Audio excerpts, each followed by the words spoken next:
A man walks into a bank in worn khakis and scuffed work boots, and the young officer behind the desk barely looks up. To her, he is nobody. No watch worth noticing, a 10-year-old pickup out in the lot. So she is stunned when he asks to move $3 million. This exact scene plays out every day in America, and it hides the single most misunderstood fact about money. The people who look rich are usually broke, and the truly wealthy? They are mowing the lawn next door in a faded polo, and you would never guess. Two researchers spent 20 years proving it, and what they found rewrites everything you think a millionaire looks like. Because wealth, it turns out, is the one thing you cannot see. Here is the trap almost everyone falls into. We treat a big income as if it were wealth, but the two are barely related. There are people in this country living in gated mansions, driving leased German cars, wearing the whole costume of success, who are one missed paycheck from collapse. And there are people in 3-bedroom ranch houses worth more than their doctor and their lawyer combined. The authors put it in a single sentence that belongs taped to every mirror. Wealth is what you accumulate, not what you spend. Income is the water flowing through your hands. Wealth is what is left in the bucket when the flow stops. Spend it all looking rich, and the bucket stays empty, no matter how much pours in. So where do you find these hidden rich? Thomas Stanley and William Danko went looking, and they were sure of the answer. The fancy zip codes, the neighborhoods with the tallest gates. They were wrong. When they mapped where the wealthiest households actually lived, a colleague delivered the line that cracked the whole study open. About half the millionaires in America, he said, do not live in upscale neighborhoods. Half. The numbers were staggering. Americans held $22 trillion in personal wealth, but a tiny sliver of households, around 3.5%, controlled half of it. Meanwhile, the typical household had less than $15,000 to its name, once you set the home aside. The wealth was real. It was just hiding in the last place anyone thought to look. So who is he? After surveying thousands of American millionaires, the authors assembled a composite, and it looks nothing like the commercials. He is 57, married, with 3 kids. He is almost certainly self-made. Around 80% built their fortune in a single generation, inheriting nothing. He owns a home worth a few $100,000, and he has probably lived in it for 20 years. He wears an inexpensive suit and drives an American car he bought, not leased. He works 45 to 55 hours a week and lives on less than 7% of his wealth each year. He is, by every outward sign, aggressively ordinary. And that ordinariness is not an accident. It is the entire strategy. He looks like nothing, so his money is free to grow. There is a phrase these millionaires use that tells you everything about how they think. Ask them their favorite charity, and one answered without blinking, I am my favorite charity. It sounds selfish until you understand what he means. He is not hoarding. He is building the one thing that buys back his life, which is independence. Most of them keep what they privately call a go-to-hell fund, enough money to walk away from any job, any boss, any bad deal, and live for 10 years or more without earning another cent. That is the real luxury they are buying. Not a boat, not a badge, the freedom to say no. While their neighbors finance the appearance of freedom, they quietly own the thing itself. And that changes every decision they make. But how do you know if you are actually building wealth or just earning a lot and spending it? The authors give you a formula, a rough rule of thumb, not a verdict. Take your age, multiply it by your total yearly income before taxes, and divide by 10. That number, minus anything you inherited, is roughly what your net worth should be. So a 41-year-old earning $155,000 a year should be worth around $600,000. If you are at double that figure, or better, you belong to an elite group. If you are at half of it or less, something is quietly leaking. It is a gut punch of a test because it exposes a truth income statements hide. A huge salary and a small net worth means the money is not staying. It is just passing through. That test splits the world into 2 types, and the labels stick. If you are building far more wealth than your income and age predict, you are a prodigious accumulator, a Paul. If you are building far less, you are an underaccumulator, a UAW. And here is the part that stops people cold. The 2 types are almost invisible from the outside. Picture a physician earning $700,000 a year who is, by this math, financially fragile, every dollar spoken for, nothing accumulating. Now picture a school teacher on a modest salary quietly worth over $800,000. One looks rich and is not. One looks ordinary and is. Income tells you how fast the water flows. Only accumulation tells you whether anyone remembered to plug the drain. After 20 years of data, the authors distilled everything into 7 habits. 7 things the wealthy do that the merely high-earning do not. This is the spine of the whole book, so hold on to it. 1. They live well below their means. 2. They spend their time, energy, and money in ways built to create wealth. 3. They value financial independence over looking successful. 4. Their parents did not bankroll them into adulthood. 5. Their grown children stand on their own. 6. They are skilled at spotting opportunity. And 7. They chose the right work. Notice what is missing from that list. No lottery ticket. No genius IQ. No secret stock. Every single factor is a behavior, something you decide, not something you were born with. So let us walk through them, one at a time, starting with the one that matters most. Factor 1 is frugality, and the authors are so serious about it they titled the chapter Frugal, Frugal, Frugal. It is the foundation everything else is built on.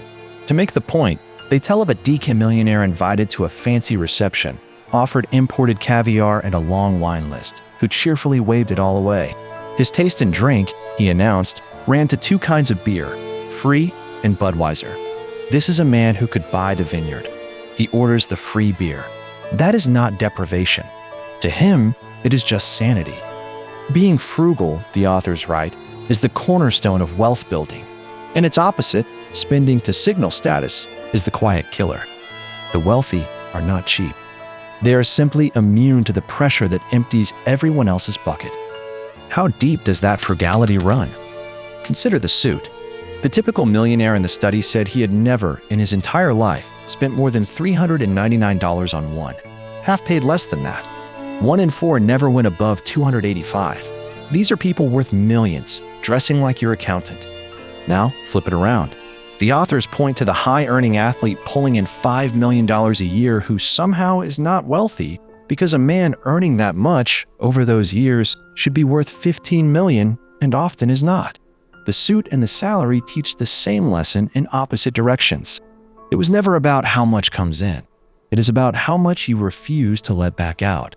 Wealth is what you do not see, and cheap suits are how you do not see it. The authors borrow a phrase from football. To build wealth, you need great offense and great defense. But defense wins the game. Offense is earning. Defense is not spending. And the millionaires are ferocious defenders. One husband, worth a fortune, complained with total sincerity that he could not get his wife to spend any money. Another couple received an $8 million gift, and the wife kept right on clipping grocery coupons at the kitchen table because that was simply who she was. To an outsider, it looks absurd, even miserly. But that reflex, spend less than you could, always, automatically, is the muscle that separates the accumulators from everyone else. Most people play brilliant offense and no defense at all. Then they wonder where it all went. But defense is not just an instinct. It is a system, and the system is a budget. The authors profile a woman who runs auctions for a living, and note that a remarkable share of auctioneers end up millionaires. Her secret is almost boring. She and her husband plan every dollar. In the author's words, they became millionaires by budgeting and controlling their expenses, and they maintain that wealth the exact same way. That is the part people miss. Budgeting is not a phase you endure until you are rich. It is the thing that made you rich and keeps you rich. The couples in this study know, to the dollar, what they spend on food, clothes, and housing each year. Their high-earning neighbors have no idea. One group is flying the plane, the other is a passenger, hoping. To see the opposite, meet a man the authors call Teddy Friend, the perfect under-accumulator. Teddy grew up feeling looked down on, and he spent the rest of his life trying to erase that feeling with objects, the bigger house, the newer car, the visible upgrade, always reaching for the next symbol. He earns well. He owns almost nothing free and clear. And the authors do a haunting bit of math on his parents, who spent modestly on one small habit, cigarettes, year after year. Had that same money gone into stock in the company that sold them, it would have grown into a $2 million fortune. Instead, it went up in smoke. Teddy inherited the appetite, not the assets. His whole life is a warning. You cannot buy your way out of feeling poor. So can a Teddy be saved? The authors think so, and they tell it almost like recovery. One certified public accountant, watching clients earn fortunes and keep nothing, prescribed a cold turkey cure. Cut your spending by 15% immediately and invest the difference before you can feel its absence. Not someday, not after the next raise. Now, because the trap of the underaccumulator is not income, it is the belief that more income will fix it. It will not. A raise just funds a bigger appetite. The only exit is to break the link between earning and spending deliberately and let the gap between them become your wealth. It is unglamorous. It works. And it is available to anyone willing to be a little uncomfortable this year so they can be free later. Factor 2 is about how the wealthy use their time, energy, and money. And it starts somewhere surprising. Taxes. The authors call income tax the ultimate consumption category because for high earners, it is the single biggest bite of all. And the millionaires manage it in a specific way, not by cheating, but by keeping their wealth in forms that do not trigger a yearly tax bill. Their rule of thumb, as the tax code stood in their era, minimize the income you have to realize and pay tax on, and maximize the wealth that quietly appreciates untouched. A business you own, an investment you do not sell. These grow without handing a slice to the tax collector every April. The flashy earner takes big salary and pays big tax. The accumulator lets assets compound in the shadows. That same discipline shows up in the biggest purchase most people ever make, the house. The authors offer a bright line for anyone who wants to be wealthy someday. Never buy a home that needs a mortgage more than twice your household's yearly income. Twice. Not 4 times. Not whatever the bank will approve. Because the mortgage sets the tone for everything. The bigger the house, the bigger the property tax, the furniture, the upkeep, the pressure to fill it with matching status.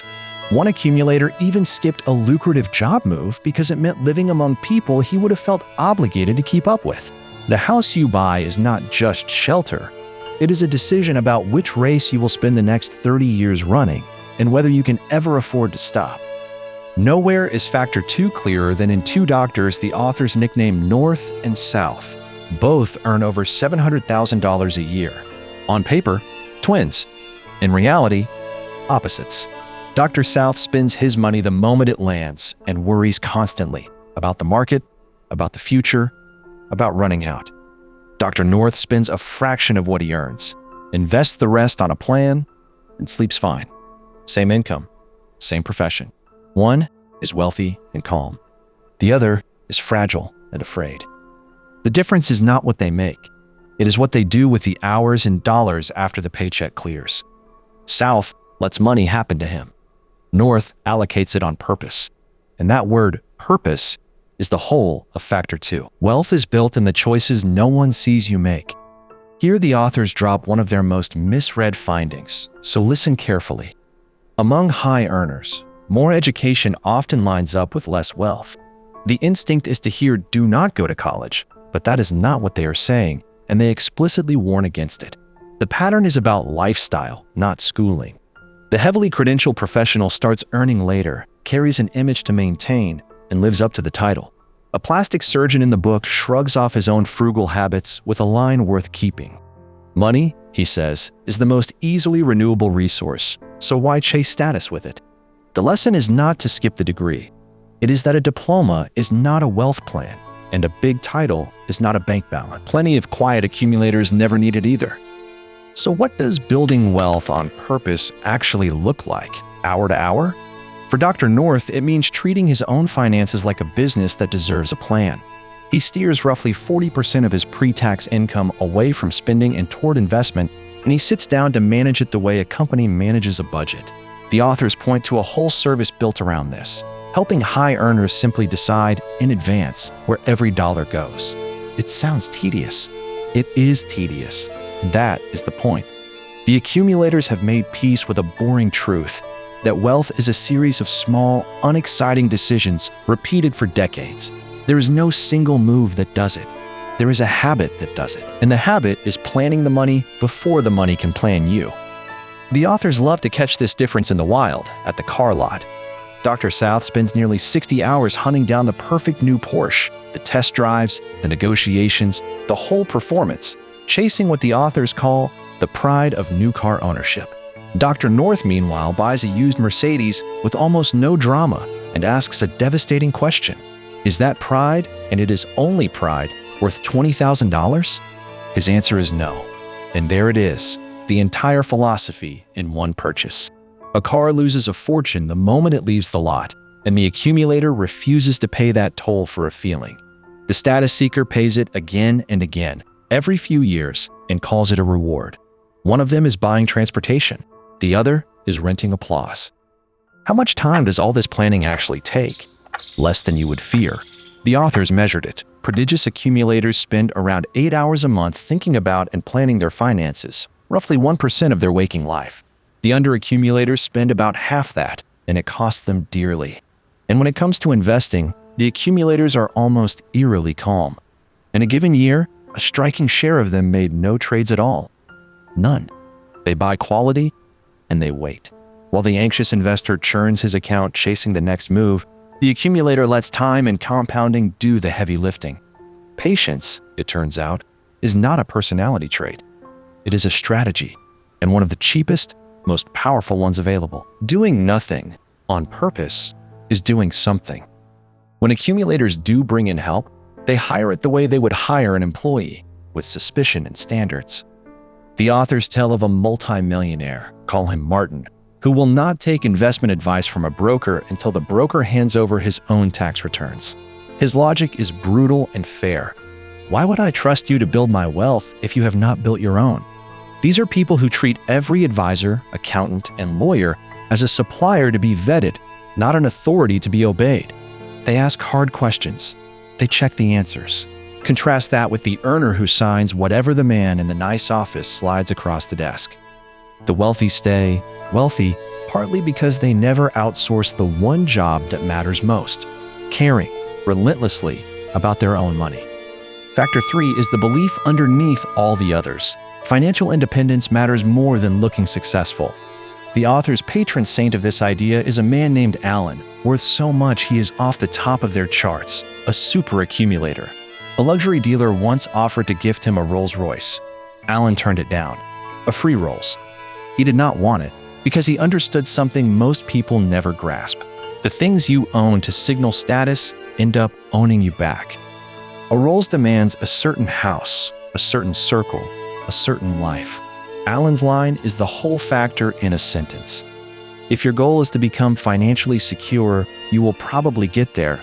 But if your goal is to look rich, you never will. Money, he said, is only a report card, not the game. Since cars keep coming up, the authors put hard numbers to how the wealthy actually buy them. Better than 8 in 10 purchase their vehicles outright. They do not lease.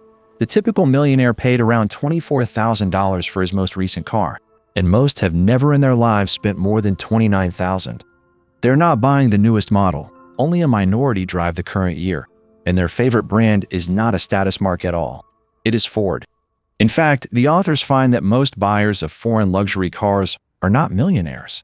They are people spending like millionaires without being them. The accumulator, meanwhile, buys the car almost by the pound, plain, sturdy value per dollar. The badge on the hood tells you nothing about the balance sheet in the driveway. Often it tells you the opposite. The authors sort car buyers into types, and the most revealing one is the used vehicle shopper, the person who lets someone else eat the steep first-year depreciation, then buys.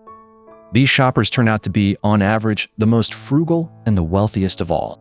In one comparison, the thriftiest group held more than $17 of net worth for every dollar of income, an astonishing ratio.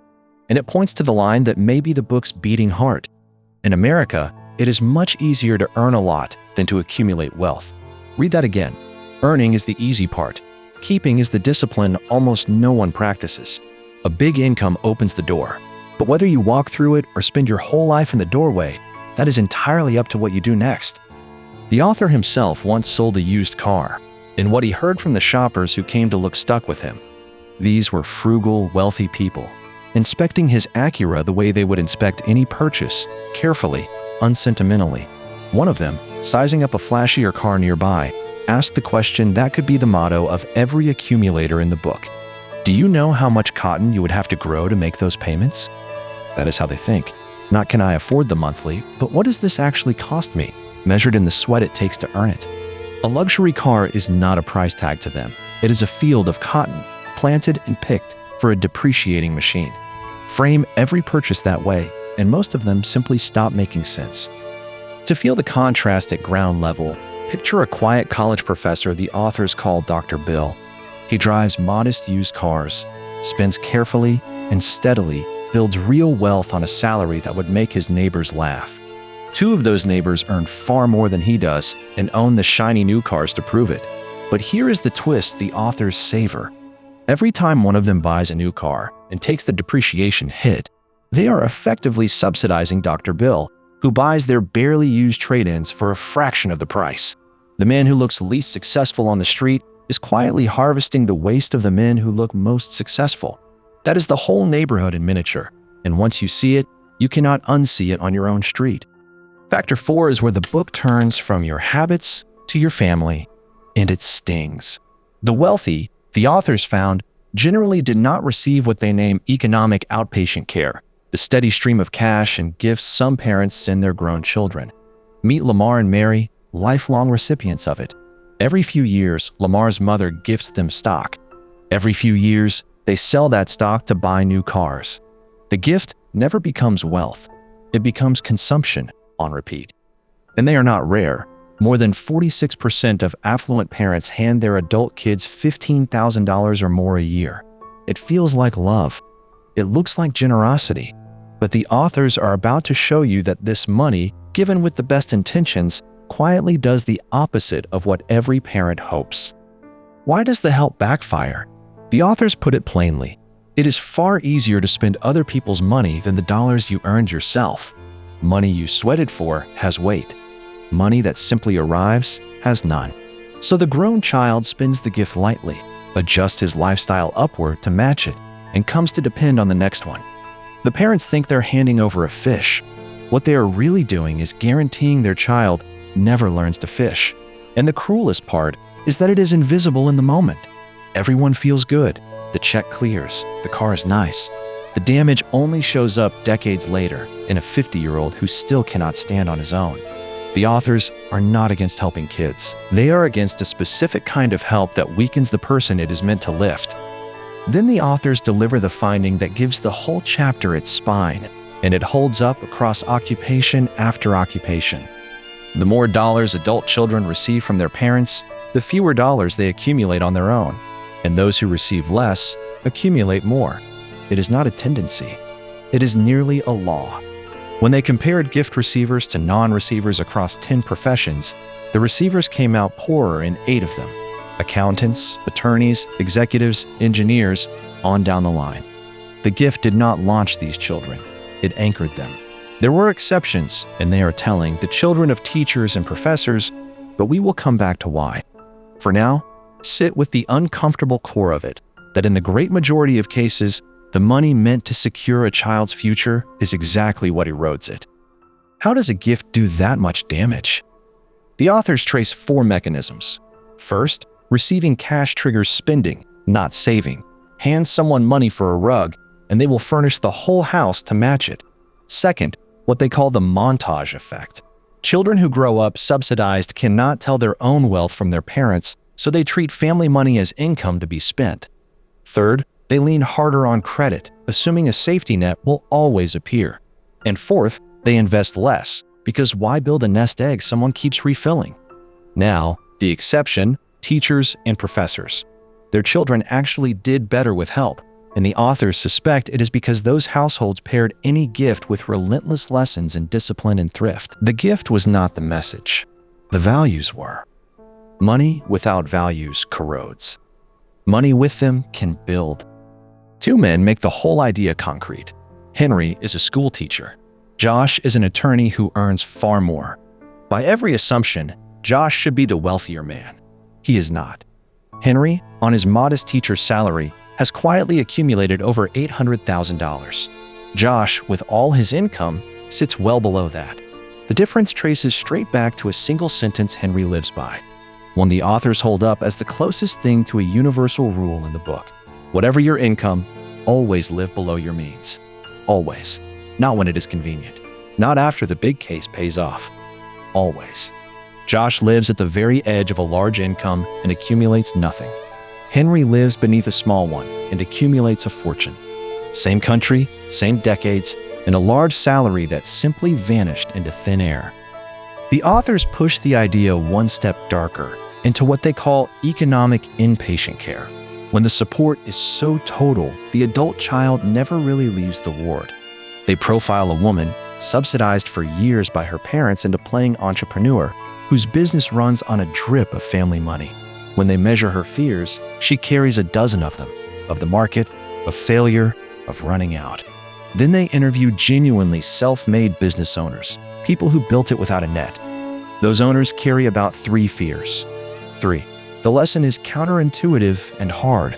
The safety net did not make her feel safe. It made her more afraid, because she never got to prove to herself that she could survive without it.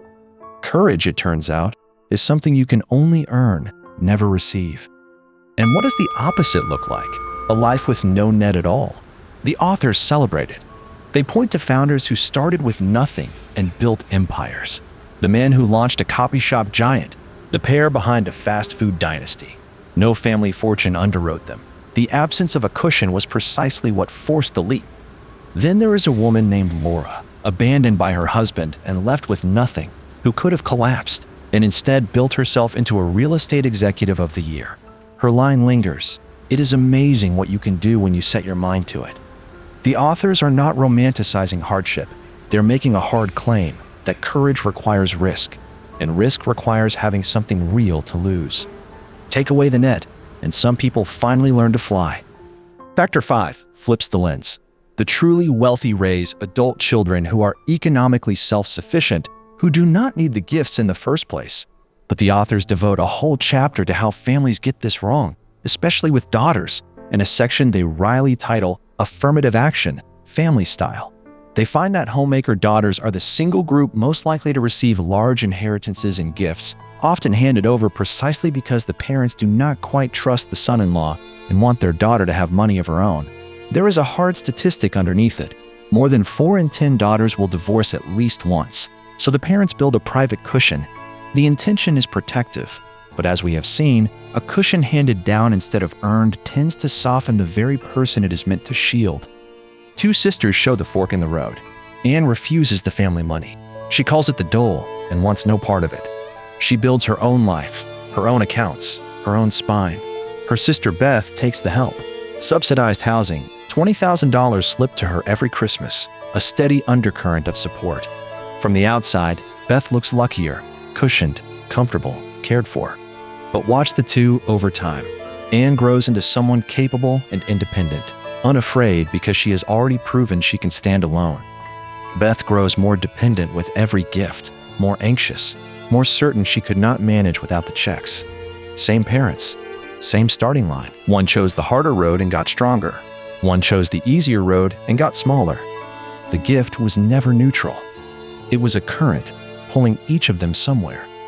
Then there is Sarah, and hers is the story that turns the whole pattern upside down. Sarah was, in effect, disinherited, the daughter cut off. Given little while, others in the family were showered. It should have been a tragedy. Instead, it was the making of her. With no cushion to fall back on, she went out and built her own fortune, becoming a self-made millionaire on her own terms. And here is the grace note the authors cannot resist. Sarah, the one who got nothing, becomes the one with enough to give, quietly supporting the orphan children of the very sister who had been the family favorite. The lesson practically glows. The gift she did not get forced her to become someone strong enough to give. Sometimes the greatest inheritance a parent can leave a child is the necessity of building something themselves. The authors also track a quieter kind of dependence, the adult child who never quite launches. The ones who stay financially tethered are, unsurprisingly, far more likely to be waiting on an inheritance, and grown sons, they note, are notably more likely than daughters to still be living at home. Then the authors sit in on estate planning sessions, and it gets almost tragic. Parents agonize over how to divide their money without wrecking their kids, some resorting to elaborate trusts, trying, as one puts it, to keep controlling from the grave. The money that was supposed to be a final act of love becomes a last puzzle of how to give it without ruining anyone. It is a strange, sad reward for a life of accumulation, dying wealthy and still worried the wealth will do harm. So how do you pass on money without passing on weakness? The authors offer a set of rules for wealthy parents, and the first one sets the tone. Never tell your children you are rich. One accumulator's kids genuinely had no idea. One only discovered the family's wealth while settling the estate, saying simply, he never looked it. The other rules follow the same grain. Teach discipline and thrift before anything else. Never hand a child money to dig them out of a spending hole. Do not reward them for what they cannot do themselves. Wait until they are grown and settled, well into adulthood, before any large transfer. One father even hung a poster of house rules on the wall. The through line is unmistakable. Give your children values first. The money, if it comes at all, comes last. Factors 6 and 7 turn from how the wealthy save to how they earn, because defense wins games, but you still need offense to play. Factor 6 is a knack for spotting opportunity, and the authors sum it up as, find your niche, follow the money. Their sharpest example is the professionals who quietly grow rich not by being millionaires themselves, but by serving them. The estate attorney, the tax specialist, the accountant who understands the affluent and their needs. As the population ages and wealth transfers hands, whole niches open up for anyone positioned to help. The accumulators tend to see these currents early and paddle into them. They're not chasing the hot, crowded thing. They are finding the useful, underserved thing and planting themselves right where the demand is about to flow. Factor 7 is simply this. They chose the right occupation, and the author's finding about which occupations is delightfully anticlimactic. You cannot predict who gets rich by the glamour of the business. In fact, some of the wealthiest owners in America run the least exciting operations imaginable. The authors coin a phrase for it, dare to be dull. The pest control operator, the paving contractor, the owner of a chain of unremarkable little businesses. These boring industries mint millionaires while flashier fields leave their stars broke. Why? Because dull businesses face less competition, less hype, and steadier demand. The glamorous industries are crowded with people chasing prestige. The dull ones are quietly owned by people chasing profit. If you want to look impressive, chase the exciting field. If you want to be wealthy, dare to be dull. But the authors add a crucial warning to dare to be dull. No business, dull or dazzling, stays profitable forever. The only thing you can truly predict is change. They watch an industry that once minted fortunes, dry cleaning, see its profitability collapse in less than a decade as the world shifted around it. And they puncture a comforting myth with a brutal number. The average small sole proprietorship in America nets its owner only a few $1,000s a year. A few thousand. Owning a business is not a magic wealth machine. Most of them barely feed the family. The accumulators who succeed are not the ones who found a permanently easy industry, because there is not one. They are the ones who stay alert, adapt, and never assume today's profits will politely wait around for them. There is one asset, the authors argue, that no downturn and no competitor can take from you. What is in your head? They quote a self-made owner who lost nearly everything once and rebuilt. His creed was simple. They can take your business, but they cannot take your intellect. That is why certain self-employed professionals accumulate so reliably. A physician, an accountant, a specialist, their real capital is not the office or the equipment. It is a skill that travels with them anywhere. The authors contrast a glamorous, capital-heavy field where only a third of owners turn a profit against professions where the vast majority do. The pattern rewards knowledge over stuff.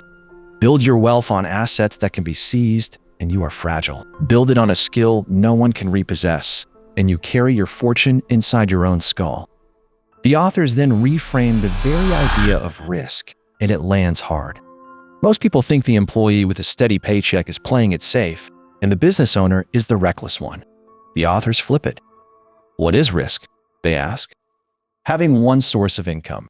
The employee who depends entirely on a single employer is not safe. He is exposed, one layoff from disaster, with no control over the hand that feeds him. The business owner, for all the uncertainty, at least holds the controls. This is why so many accumulators are self-employed, not because they love danger, but because they would rather own the risk than be owned by it. Courage, in the end, is not the absence of fear. It is acting despite it, and then owning the thing that used to own you. The authors save one last case for the end, and it is perfect. A man worth over $30 million, an accumulator to his bones, buys into a building full of status-conscious neighbors. They keep up appearances. He keeps his fortune. When a dispute erupts over his beloved dog, the condo association tells this quiet multimillionaire, in effect, to fall in line or leave.